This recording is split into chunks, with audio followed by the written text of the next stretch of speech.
اللہ الرحمن الرحیم۔ کتاب الایمان، باب نمبر 37، حدیث نمبر 50۔ باب سؤال جبریل النبی صلی اللہ علیہ وسلم عن الایمان والاسلام والاحسان وعلم الساعۃ۔ ترجمہ: حضرت جبریل علیہ السلام کا نبی کریم صلی اللہ علیہ وآلہ وسلم سے ایمان، اسلام، احسان اور قیامت کے علم کے متعلق دریافت کرنا۔ پھر نبی کریم صلی اللہ علیہ وآلہ وسلم کا حضرت جبریل علیہ السلام کے لیے ان امور کا بیان فرمانا۔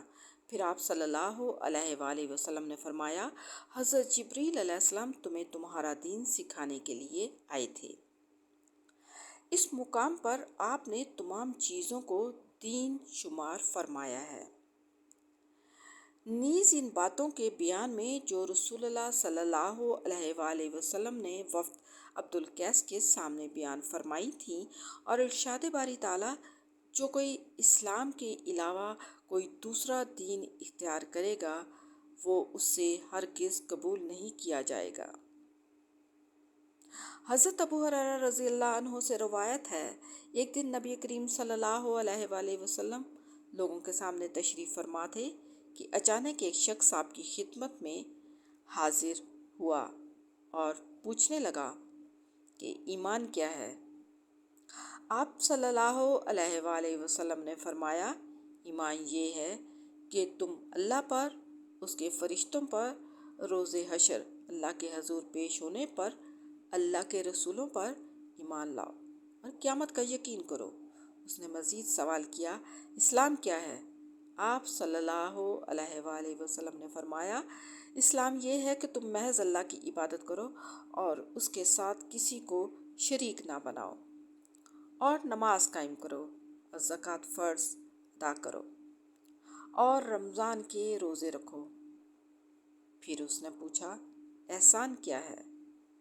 آپ صلی اللہ علیہ وآلہ وسلم نے فرمایا، احسان یہ ہے کہ تم اللہ کی عبادت اس طرح کرو گویا تم اسے دیکھ رہے ہو۔ اگر تم اسے دیکھ نہیں رہے تو وہ تمہیں دیکھ رہا ہے۔ اس نے کہا کہ قیامت کب برپا ہوگی؟ آپ صلی اللہ علیہ وآلہ وسلم نے فرمایا، جس سے سوال کیا گیا ہے وہ بھی سوال کرنے والے سے زیادہ نہیں جانتا۔ البتہ میں تمہیں قیامت برپا ہونے کی کچھ نشانیاں بتائے دیتا ہوں۔